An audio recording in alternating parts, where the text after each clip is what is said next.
नमस्कार। UPSC Gurukul channel पर आप सभी का स्वागत है। आज हम एक बहुत ही दिलचस्प सफर शुरू कर रहे हैं। जी हाँ, हम प्राचीन भारतीय इतिहास से जुड़े कुछ बहुत महत्वपूर्ण सवालों पर गहराई से बात करेंगे। बिल्कुल। हमारे पास ये स्रोत हैं जो प्राचीन भारत के शीर्ष 1000 प्रश्नों का एक संकलन है और ये एक पूरी श्रृंखला होने वाली है। हाँ, मतलब हम इसे कई सत्रों में कवर करेंगे। आज शुरुआत कर रहे हैं पहले 50 प्रश्नों के साथ। और हमारा तरीका ये रहेगा कि मैं प्रश्न और उसके विकल्प पढ़ूंगा और मैं उसका सही उत्तर बताकर स्रोत के आधार पर उसकी थोड़ी व्याख्या दूंगी। कोशिश करेंगे कि ये सिर्फ रटना ना हो बल्कि कॉन्सेप्ट समझ में आए। बहुत बढ़िया। तो चलिए शुरू करते हैं। पहला सवाल लेते हैं। प्रश्न संख्या 1, पुष्यभूति वंश का संस्थापक कौन था? ऑप्शंस हैं ए पुष्यभूति, बी प्रभाकर वर्धन, सी आदित्य वर्धन या डी हर्षवर्धन। इसका सही उत्तर है ए पुष्यभूति। पुष्यभूति ही। जी हाँ, स्रोत बताते हैं कि बाणभट्ट ने अपने हर्षचरित में लिखा है कि पुष्यभूति ही इस वंश के संस्थापक थे। अच्छा, ठीक है। अगला सवाल, प्रश्न 2, बिंबिसार का दूसरा नाम क्या था? ए श्रेणिक, बी एकरात, सी सर्वक्षत्रांतक, डी शालीमार। बिंबिसार हर एक वंश के संस्थापक माने जाते हैं, है ना? हाँ, वास्तविक संस्थापक। तो जैन साहित्य में उनका एक और नाम मिलता है, ए श्रेणिक। श्रेणिक। ओके, चलिए आगे बढ़ते हैं। प्रश्न 3, सिकंदर ने भारत पर किस वर्ष आक्रमण किया? ये तो काफी फेमस है। ए 326 ईसा पूर्व, बी 316 ईसा पूर्व, सी 346 ईसा पूर्व, डी 256 ईसा पूर्व। हाँ, ये तारीख तो याद रहनी चाहिए। ए 326 ईसा पूर्व।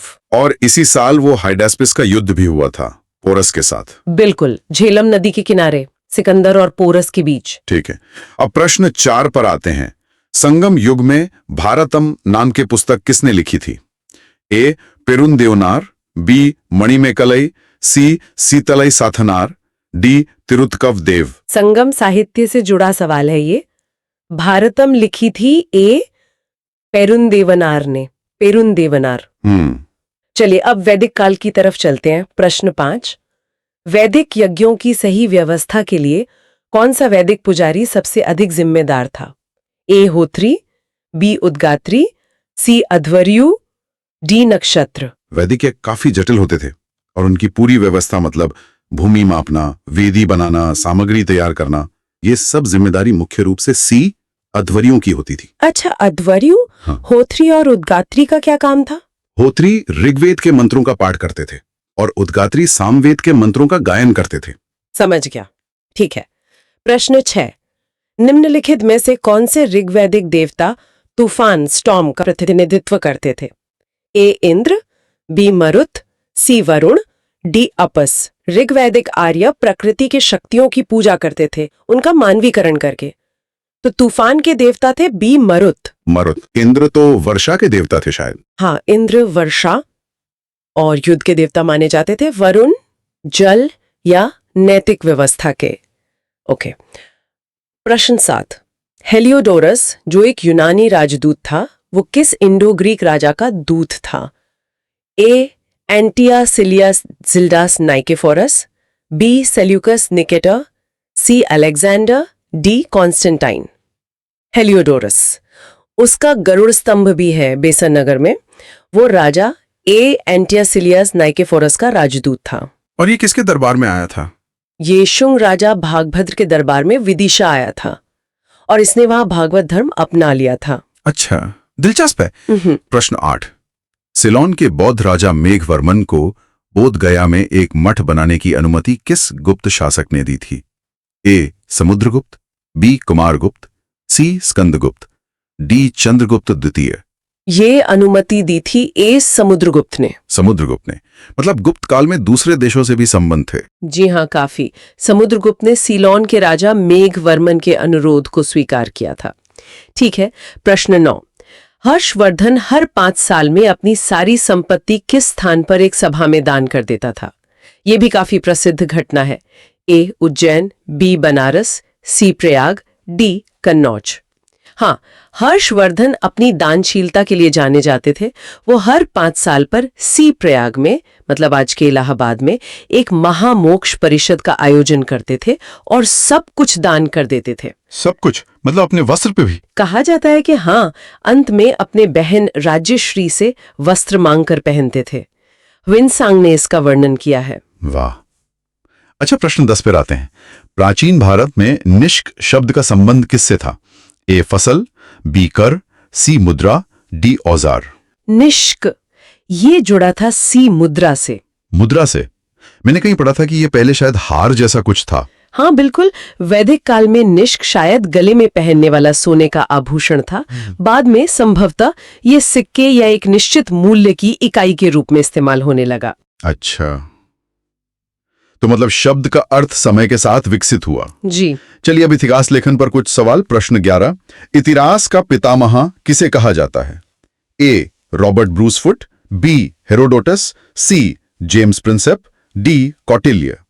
ये उपाधि दी जाती है यूनानी इतिहासकार बी हेरोडोटस को, उनकी किताब हिस्टोरीज की वजह से। हेरोडोटस। ठीक है। और भारतीय संदर्भ में प्रश्न 12, भारतीय प्रागैतिहासिक काल का जनक किसे माना जाता है?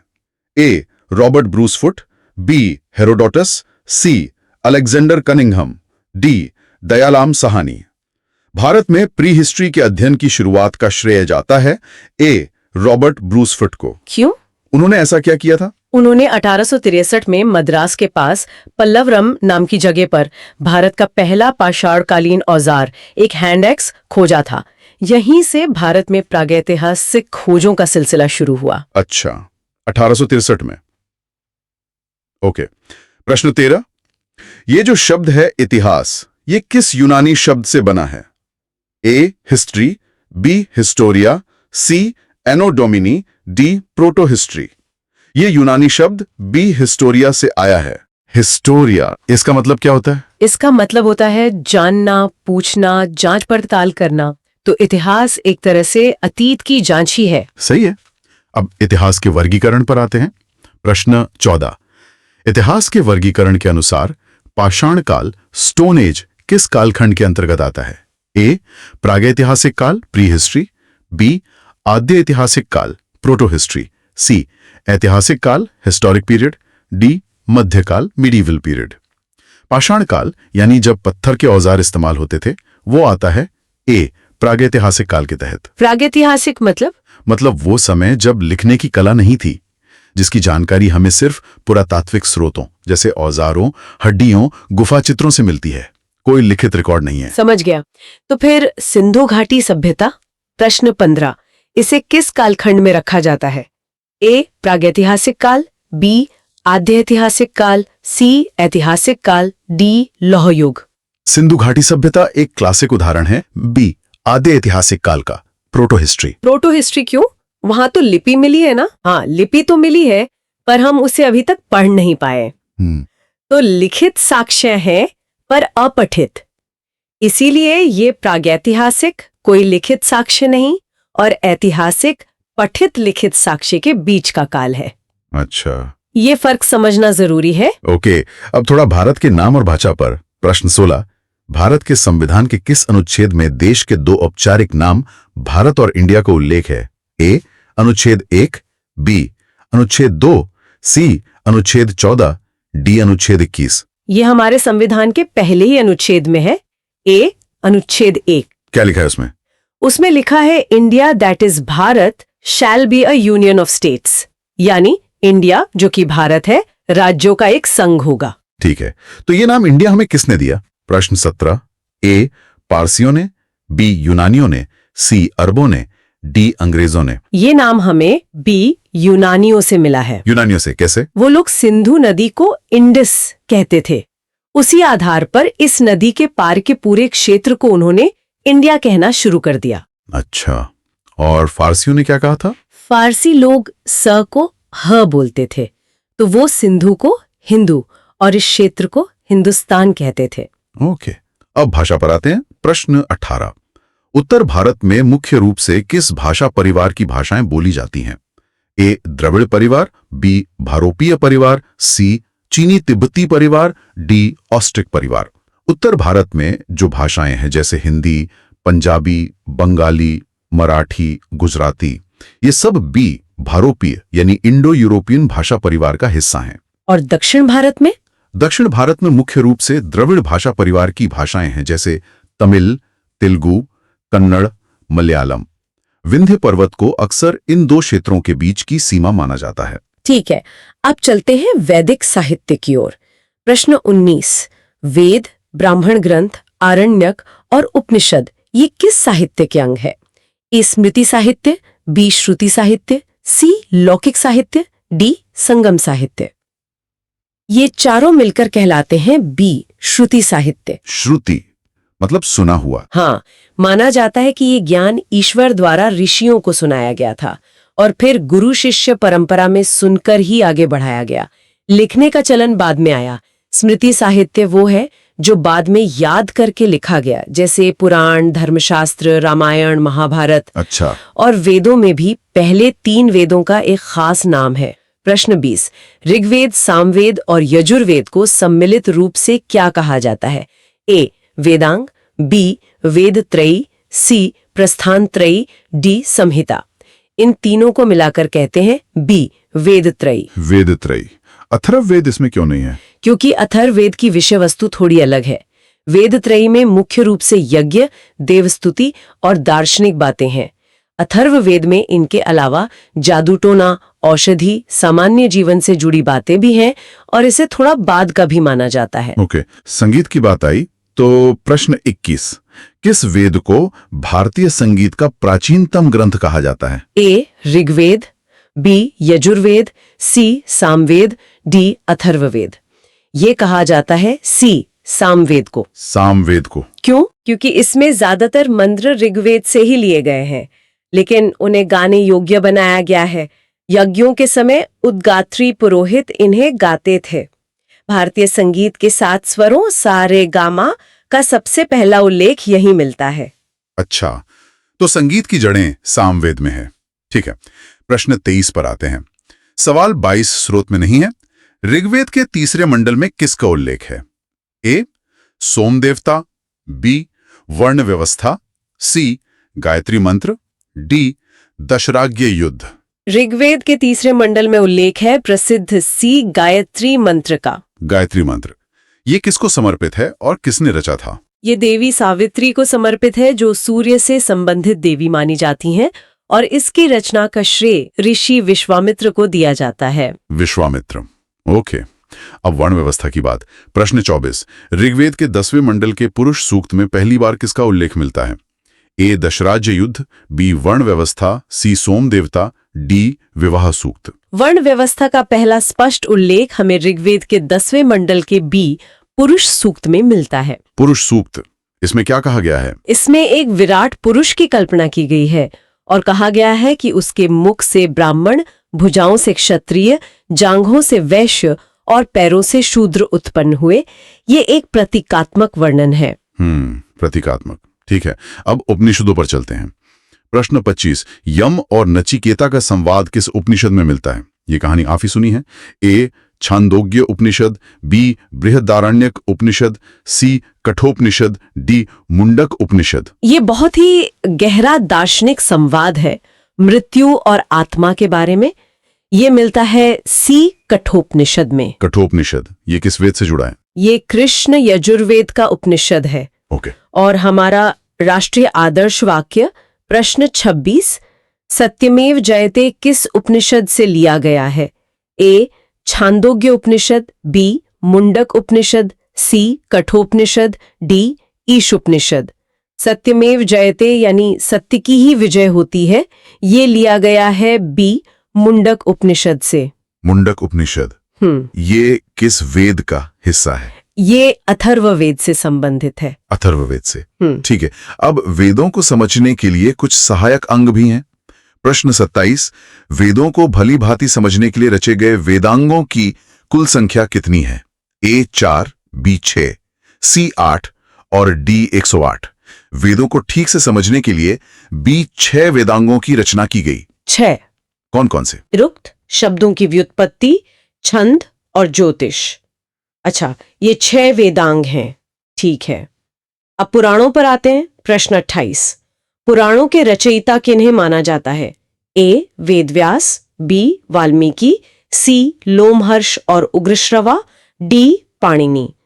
परंपरागत रूप से पुराणों की रचना का श्रेय ऋषि सी. लोमहर्ष और उनके पुत्र उग्रश्रवा को दिया जाता है। वेदव्यास को नहीं, उन्हें तो वेदों का संकलन करता मानते हैं ना। हाँ, वेदव्यास को वेदों का संकलन और महाभारत का रचयिता माना जाता है। पुराणों का मुख्य श्रेय लोमहर्ष और उग्रश्रवा को ही दिया जाता है। ओके, पुराणों से क्या ऐतिहासिक जानकारी भी मिलती है? जैसे प्रश्न 29 है, मौर्य वंश की जानकारी किस पुराण से मिलती है? ए. विष्णु पुराण, बी. मत्स्य पुराण, सी. वायु पुराण, डी. भागवत पुराण। हाँ, कुछ पुराणों में राजाओं की वंशावलियां दी गई हैं जो ऐतिहासिक स्रोत का काम करती हैं। हालांकि उनमें कई बार अतिशयोक्ति भी होती है।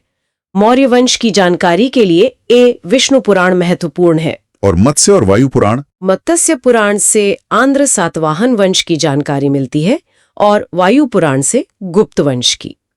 ठीक है, अब बौद्ध और जैन साहित्य की ओर। प्रश्न 30।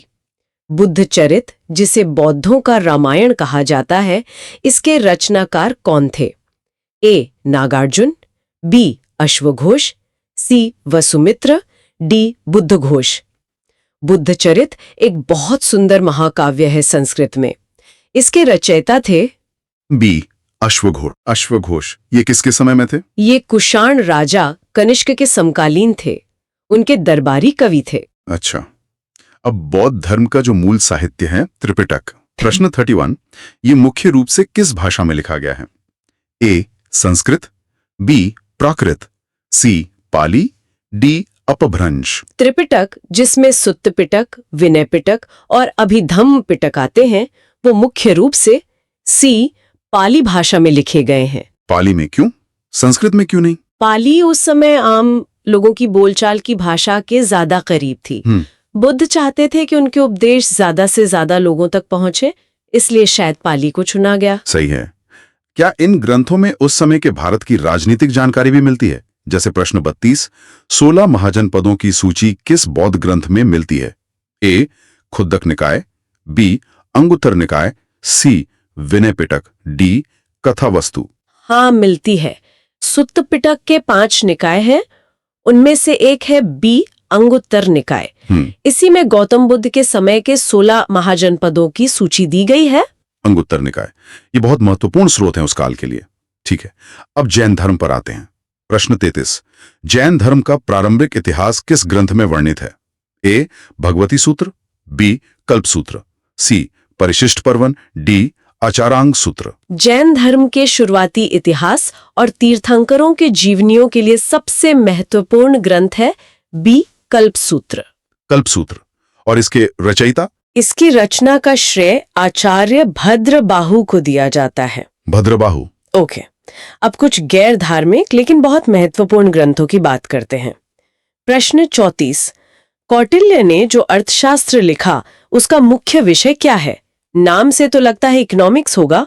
ए. अर्थशास्त्र, बी. सामाजिक व्यवस्था, सी. धार्मिक कर्मकांड, डी. राजनीति और शासन। हाँ, नाम थोड़ा कंफ्यूजिंग है, लेकिन अर्थशास्त्र असल में डी. राजनीति और शासन कला पर लिखी गई किताब है। अच्छा, तो इसमें इकोनॉमिक्स नहीं है? इकोनॉमिक्स के पहलू भी हैं, लेकिन मुख्य फोकस शासन कैसे चलाया जाए, राजा के कर्तव्य, कूटनीति, कानून, जासूसी व्यवस्था, इन सब पर है। ये मौर्यकालीन प्रशासन को समझने के लिए बाइबल की तरह है। समझ गया। अब भारत की पहली क्रमबद्ध इतिहास पुस्तक। प्रश्न 35, राजतरंगिणी, जिसमें कश्मीर का इतिहास है, इसके लेखक कौन है? ए. कल्हण, बी. बाणभट्ट, सी. विशाखदत्त, डी. पाणिनि। ये है ए. कल्हण की राजतरंगिणी। राजतरंगिणी मतलब राजाओं की नदी? हाँ, और इसे भारत में सही मायनों में इतिहास लेखन का पहला प्रयास माना जाता है, क्योंकि कल्हण ने घटनाओं को क्रमबद्ध तरीके से स्रोतों का उल्लेख करते हुए लिखा है। ये 12वीं सदी की रचना है। ठीक है, अब एक और ऐतिहासिक घटना। प्रश्न 36, अरबों की सिंध विजय की जानकारी किस पुस्तक से मिलती है? ए. किताबुल हिंद, बी. चचनामा, सी. रहला, डी. तारीख फिरोज शाही। अरबों की सिंध आक्रमण जो 712 ईस्वी में मोहम्मद बिन कासिम ने किया था, उसकी जानकारी का मुख्य स्रोत है बी चचनामा। चचनामा ये किस भाषा में है? ये मूल रूप से अरबी में थी, बाद में इसका फारसी अनुवाद हुआ जो हम तक पहुंचा है। ओके, अब व्याकरण पर आते हैं। प्रश्न 37, संस्कृत व्याकरण का पहला ग्रंथ अष्टाध्यायी किसने लिखा? ए पतंजलि, बी कात्यायन, सी पाणिनि, डी कल्हण। संस्कृत व्याकरण को वैज्ञानिक रूप देने का श्रेय जाता है महर्षि सी पाणिनि को। उनकी रचना है अष्टाध्यायी। अष्टाध्यायी मतलब 8 अध्याय। हाँ, इसमें लगभग 4000 सूत्र हैं जो संस्कृत भाषा के नियमों को बताते हैं। ये आज भी संस्कृत व्याकरण का आधार है। वाह, ठीक है। एक और प्रसिद्ध रचना। प्रश्न 38, विशाखा दत्त ने मुद्रा राक्षस लिखा, इसमें किसके बारे में जानकारी मिलती है? ए गुप्त वंश, बी चंद्रगुप्त मौर्य और चाणक्य, सी हर्षवर्धन और डी शुंग वंश। मुद्रा राक्षस एक बहुत ही रोचक ऐतिहासिक नाटक है। ये कहानी है बी चंद्रगुप्त मौर्य और उनके गुरु चाणक्य की। इसमें क्या है? इसमें दिखाया गया है कि कैसे चाणक्य अपनी कूटनीति से नंद वंश के मंत्री राक्षस को चंद्रगुप्त मौर्य का मंत्री बनने के लिए मजबूर करते हैं और नंद वंश का नाश करते हैं। अच्छा, चाणक्य की कूटनीति, ठीक है। अब बाणभट्ट पर वापस आते हैं। प्रश्न 39, राजा हर्षवर्धन के दरबारी कवि बाणभट्ट ने कौन सी प्रसिद्ध रचनाएं की? ए हर्षचरित और कादंबरी, बी राजतरंगिणी और गीत गोविंद, सी मालती माधव और महावीर चरित, डी मुद्रा राक्षस और देवी चंद्रगुप्तम। बाणभट्ट ने 2 बहुत प्रसिद्ध ग्रंथ लिखे।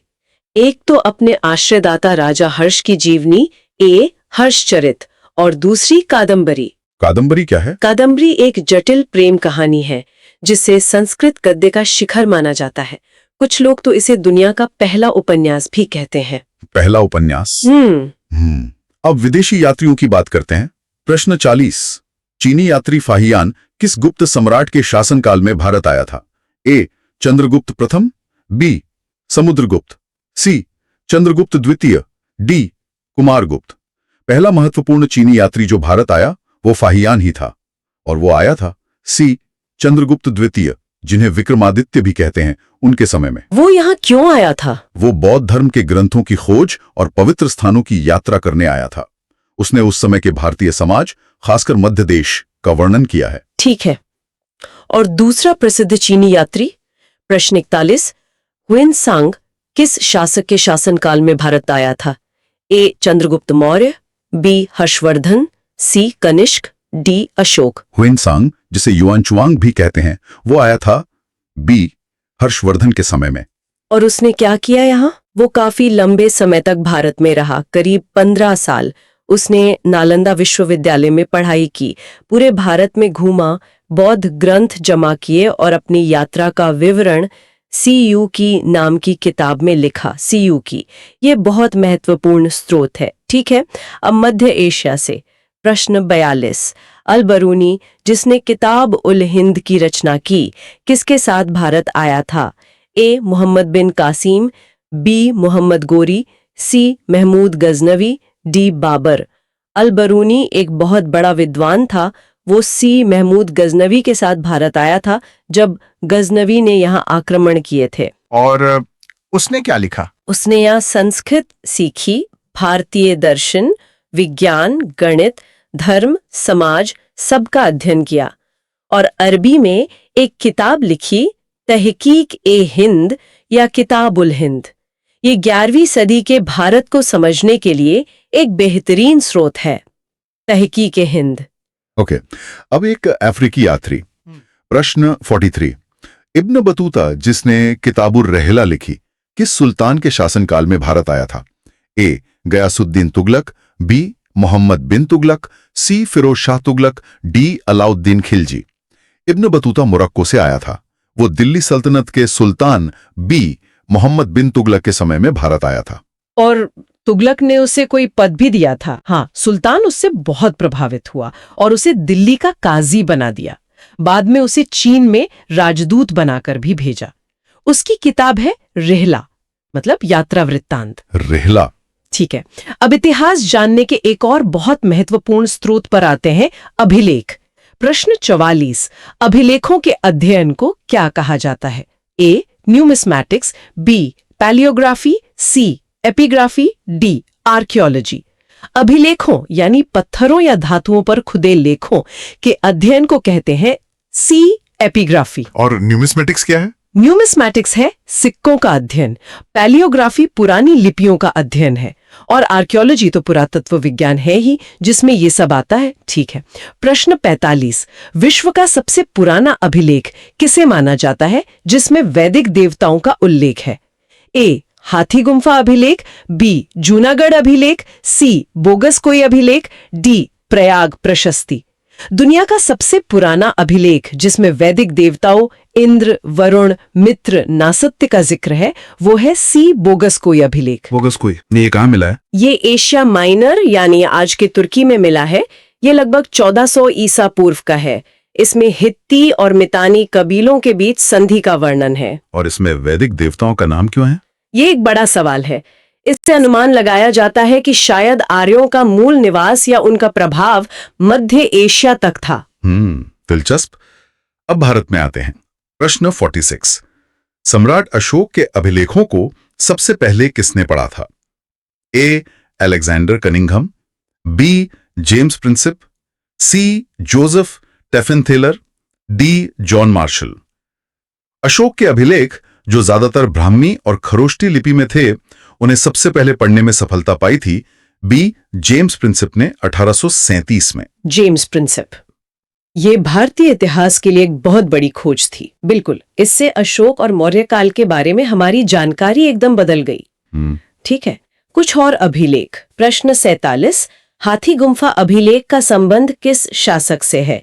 ए, रुद्रदामन, बी, समुद्रगुप्त, सी, कलिंग राजा खारवेल, डी, पुलकेशन द्वितीय। हाथी गुम्फा अभिलेख उड़ीसा में उदयगिरी पहाड़ियों में है। इसका संबंध है सी, कलिंग के राजा खारवेल से। खारवेल, इसमें क्या खास है? इसमें खारवेल की उपलब्धियों का वर्णन है बिना किसी तारीख के। और एक खास बात यह है कि इसी अभिलेख में पहली बार भारतवर्ष शब्द का उल्लेख मिलता है। भारतवर्ष का पहला उल्लेख। ओके। प्रश्न 48, शक शासक रुद्रदामन से संबंधित जूनागढ़ गिरनार अभिलेख किस भाषा में लिखा गया सबसे बड़ा अभिलेख है? ए, प्राकृत, बी, पाली, सी, संस्कृत, डी, ब्राह्मी। रुद्रदामन का जूनागढ़ अभिलेख कई मायनों में खास है। ये सी, संस्कृत भाषा में लिखा गया पहला बड़ा अभिलेख माना जाता है। संस्कृत में पहला। इससे पहले प्राकृत इस्तेमाल होती थी अभिलेखों में। हाँ, अशोक के अभिलेख ज्यादातर प्राकृत में ही है। रुद्रदामन ने संस्कृत को अभिलेख की भाषा बनाया और ये चंपू शैली यानी गद्य पद्य मिश्रित शैली में भी है। इसमें सुदर्शन झील के मरम्मत का भी जिक्र है। ठीक है, अब गुप्त काल का एक अभिलेख। प्रश्न 49, समुद्रगुप्त की विजयों का वर्णन करने वाली प्रयाग प्रशस्ति की रचना किसने की थी? ए, कालिदास, बी, बाणभट्ट, सी, हरिशेन, डी, रवि कीर्ति। प्रयाग प्रशस्ति जो इलाहाबाद में अशोक के स्तंभ पर ही खुदी है, उसकी रचना समुद्रगुप्त के दरबारी कवि और मंत्री सी, हरिशेन ने की थी। हरिशेन ने। ये किस भाषा और शैली में है? ये भी संस्कृत में है और चंपू शैली में। इसमें समुद्रगुप्त की दिग्विजय का बड़ा ओजस्वी वर्णन है। ओके। और अब इस सत्र का आखिरी सवाल। प्रश्न 50, ये एक सामाजिक प्रथा से जुड़ा है। भारत में सती प्रथा का पहला अभिलेखीय साक्ष्य किस अभिलेख से मिलता है? ए, मेहरौली अभिलेख, बी, एहोल अभिलेख, सी, एरण अभिलेख, डी, भीतरी अभिलेख। सती प्रथा का पहला लिखित पुरातात्विक प्रमाण हमें मिलता है सी, एरण अभिलेख से। एरण अभिलेख ये कहाँ है और किसका है? ये मध्य प्रदेश के सागर जिले में है। ये 510 ईस्वी का है और गुप्त शासक भानुगुप्त के समय का है। इसमें उनके एक सेनापति गोपराज की मृत्यु पर उनकी पत्नी के सती होने का उल्लेख है। 510 ईस्वी का, तो ये पहला अभिलेखीय साक्ष्य है। जी हाँ। तो ये थे हमारे आज के 50 सवाल। हमने पुष्यभूति वंश से शुरू करके वैदिक काल, मौर्य, गुप्त काल, विदेशी यात्री, साहित्य, अभिलेख, काफी कुछ कवर किया। बिल्कुल, और ये दिखाता है कि कैसे इतिहास के अलग अलग स्रोत, चाहे वो साहित्य हो, सिक्के हो, अभिलेख हो या यात्रियों के विवरण, सब मिलकर हमें अतीत की एक तस्वीर बनाने में मदद करते हैं। हर टुकड़ा महत्वपूर्ण है। सही कहा। हर सवाल एक नई जानकारी का दरवाजा खोलता है और ये श्रृंखला आगे भी जारी रहेगी। अगले सत्र में हम प्रश्न 51 से आगे बढ़ेंगे। हाँ, और गहराई में उतरेंगे। जाते जाते बस एक बात सोचने के लिए छोड़ जाते हैं। आज जिन 50 तथ्यों पर बात हुई, उनमें से कौन सी बात सबसे ज्यादा सोचने पर मजबूर करती है? क्या ये विदेशी यात्रियों का नजरिया है कि वो भारत को कैसे देखते थे? या फिर अभिलेखों में दर्ज बातें जो सीधे उस जमाने की आवाज है? या शायद वेदों और उपनिषदों का दर्शन? इस पर सोचना कि हमें क्या चीज सबसे ज्यादा आकर्षित करती है और क्यों, ये आगे की खोज के लिए एक अच्छा पॉइंट हो सकता है। बिल्कुल। तो इस विचार के साथ आज के लिए बस इतना ही। अगले सत्र में फिर मिलेंगे। नमस्कार।